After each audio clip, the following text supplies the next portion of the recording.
I'm going along reading this time capsule book by George Gama, A Star Called the Sun.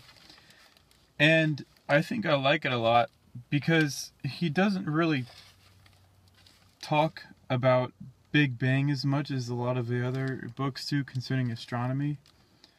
So he can really think more clearly about what's going on, regardless of if Gamow believed in the Big Bang.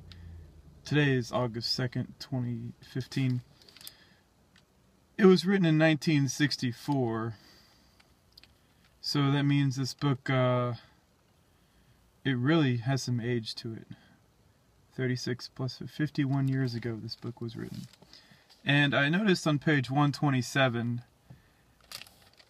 and it spurred me to write a quick paper. I'll read this excerpt out of the book, and then I'll read the paper that I wrote. It says here, starting on page 126, thermonuclear reactions. During the year following these advances in nuclear physics, the Austrian physicist Fritz Houtermans, I think that's how you pronounce it, and British astronomer Robert Atkinson put their heads together. Here's a picture of those two gentlemen, just so you can see it. Put their heads together to see whether the energy production inside the sun and other stars could be explained by nuclear transformations caused by the extremely high temperatures in their interiors. The temperature of about 20 million degrees in the stellar interior corresponds to thermal energy of only about 3.5 keV, which is kilo electron volts, or 3,500 electron volts. Very, very low energy, which is much lower than the energy of particles used in laboratory experiments for artificial nuclear transformations. And then it goes off in the deep end. There, he just said it. The thermal energy required inside of stars is not high enough for nuclear transformations to occur. He literally just said it right there. I don't know if you can see that or not. It's right down there. And then he goes on about quantum mechanics and statistics and stuff. None of that is relevant if you don't have the high enough temperature and the velocities to cause the nuclear transformations to begin with. He even introduces the word lucky hit in here, of two particles traveling fast enough to cause the nuclear transformation. But even if that were to occur, another lucky hit would be needed. Thus, there would be no chain reactions, and there would be no nuclear transformations happening in the center of stars. He basically goes right out and says it right there, which is really incredible. So I took it upon myself to write a quick paper. I wrote it and I published it on Vixra, which is a preprint, meaning it's not peer-reviewed. It wouldn't matter if peers saw it or not, they would probably reject it. So I don't really care for being peer-reviewed. That's a waste of time, in all honesty.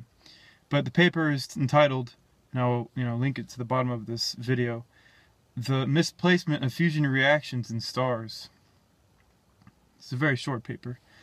Abstract: the energy required for nuclear reactions far exceed the thermal energies hypothesized to exist in stellar interiors.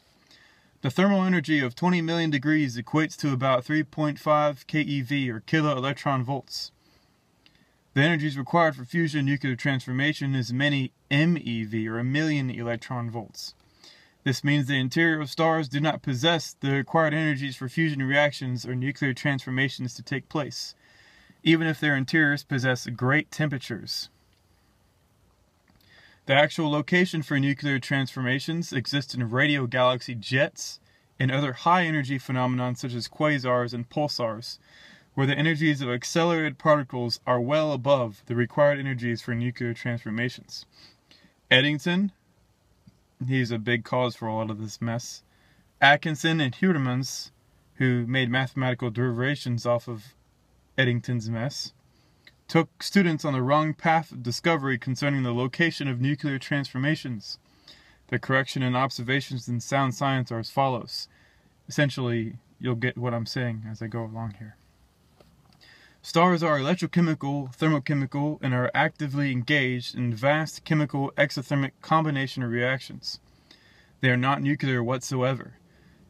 as it is well known in alternative circles that the formation of a planet is the evolution of a star itself via the general theory of stellar metamorphosis.